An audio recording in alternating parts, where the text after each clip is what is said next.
అయింది ఇంత మంచి ఫంక్షన్ చూసాను. చాలా ఆనందం అనిపించింది. ఎందుకంటే ఈ మధ్యకాలంలో ఇప్పుడు కృష్ణరాజు గారు ఉన్న టైంలో ఎప్పుడు ఇలా ఫంక్షన్ జరగడం ఇవన్నీ రావటం ఎంతో ఆనందంగా ఉండేది. తర్వాత చేసినటువంటి మన ప్రేక్షకుల్లో ఒకరు గమనించిన విషయం ఏంటంటే పంచభూతాల సాక్షిగా మన కోటి రామకృష్ణ గారి దగ్గర వెలిగించినటువంటి దీపాలు ఒక్కటి కూడా కొండెక్కకుండా 5 దీపాలు ఏకంగా వెలుగుతున్నాయంటే ఆయన సాక్షాత్ ఇక్కడే ఉండి వాళ్ళు చూస్తున్నారు అన్నట్టుగా ఉంది. సో మనందరం కూడా ఒకసారి గట్టిగా చప్పట్లు కొట్టి మరొకసారి కోటి రామకృష్ణ గారిని తలుచుకుందాం.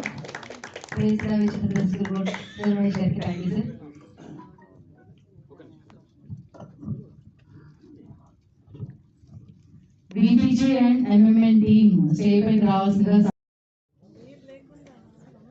అలాగే బీబీకే హౌసింగ్ కార్పొరేషన్ టీం కూడా ఒకసారి వేదిక మీద రమ్మనుకుంటున్నాం. అమ్మగారికి చాలా రోజులు దృశ్యాలతో సత్కరిస్తున్నారు.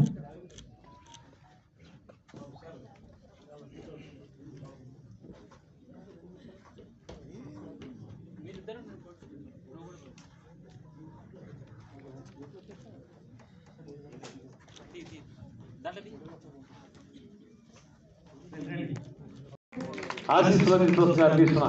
నెక్స్ట్ శ్రీ రాజు గారు. రాజు గారు రియల్ ఎస్టేట్ కి and also an artist lover, కళాభిమాని వారు.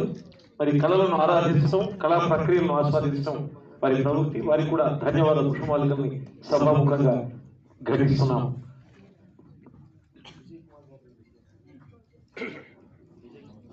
అదేవిధంగా రియల్ ఎస్టేట్ కి రెస్పెక్టెడ్ విజయ్ కుమార్, కళల పట్ల ఆదరణ మక్కువ ఉన్నటువంటి పెద్దలు వారిని సత్కరిస్తుంది ఈ సభ. I request Vijay Kumar sir to receive the place.